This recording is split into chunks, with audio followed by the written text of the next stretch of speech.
అందరికీ నమస్కారం అండి. ఇప్పుడే అందిన వార్త, అమెరికా డొనాల్డ్ ట్రంప్ సంచలన నిర్ణయం, భారతీయులకు పెద్ద దెబ్బే అంటూ లేటెస్ట్ అప్డేట్ అయితే రావడం జరిగిందండి. సో ఆ వివరాలు ఏంటనేది ఈ వీడియోలో తెలుసుకుందాం. దాని చివరి రోజు చూడండి, అర్థమవుతుంది. మరోసారి ఛానల్ వస్తే తప్పకుండా సబ్స్క్రైబ్ చేసుకొని చూస్తున్నారు, లైక్ చేయడం మర్చిపోతున్నాను. వెంటనే లైక్ చేయండి. వీడియోలోకి అయితే వెళ్ళిపోదామండి.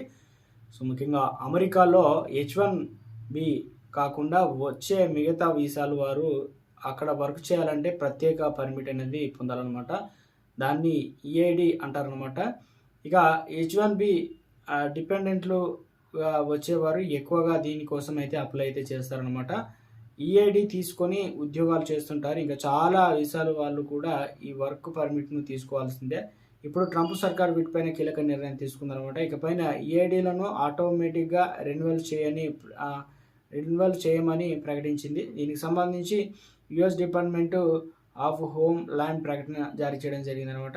భారతీయులకు సంబంధించి పెద్ద దెబ్బ ఏంటి అంటే చూసినట్లయితే US గవర్నమెంట్ తీసుకునే నిర్ణయం వేలాది విదేశీ ఉద్యోగులపై ప్రభావం చూపనుంది. ముఖ్యంగా అతి ఎక్కువగా భారతీయులు ఇది పెద్ద దెబ్బ కానుంది. ఎక్కువ మంది ఇండియన్స్ అమెరికాలో H4 మీద ఉన్నారన్నమాట. H1B వీసా మీద వచ్చే వారిని లైఫ్ పార్ట్నర్స్ అందరూ డిపెండెంట్ H4 వీసాల మీద వస్తారన్నమాట. వీరందరూ కూడా అమెరికాలో వర్క్ చేయాలంటే EAD తీసుకోవాల్సిందే. కంపెనీలు వారికి ప్రత్యేకంగా H1B చేయిస్తే ఓకే, లేకపోతే వర్క్ పర్మిట్ తీసుకొని ఉద్యోగాలు చేయాలన్నమాట. డిపార్ట్మెంట్ ఆఫ్ వర్క్ పర్మిట్ తీసుకొని ఉద్యోగాలు చేయాలి. ఇక డిపార్ట్మెంట్ ఆఫ్ హోమ్ ల్యాండ్ ఈ వర్క్ పర్మిట్ను సాధారణంగా 4 నుంచి 6 నెలలకు అయితే ఇస్తుందన్నమాట. ఆ తర్వాత అవి రెన్యువల్ అవుతూ ఉంటాయి. ఇప్పటివరకు కూడా అవి ఆటోమేటిక్గా రెన్యువల్ అవుతూ వస్తున్నాయి, కానీ ఇప్పుడు అలా అవదని ట్రంప్ గవర్నమెంట్ అయితే చెప్పేసింది అనమాట. దీంతో ఇక మీద ప్రతిసారి EADని కొత్తగా అప్లై చేసుకుంటూ పోవాలన్నమాట. ఇది చాలా పెద్ద ప్రాసెస్. పైగా అప్లై చేసిన ప్రతిసారి ఇవ్వాలని కూడా రూల్ అయితే ఉండదు. కాబట్టి వర్క్ పర్మిట్ లేకపోతే పని చేయడం కుదరదు. దీని కారణంగా ఇప్పుడు చాలామంది ఉద్యోగులు గందరగోళంగా అయితే పడున్నారనమాట.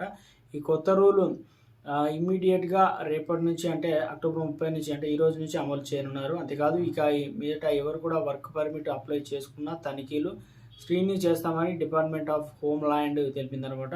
వలసదారులు తమ వర్క్ పర్మిట్ గడువును ముగిసేలోపే మళ్ళీ అప్లై చేసుకోవచ్చని కూడా చెప్పడం అయితే జరిగిందనమాట.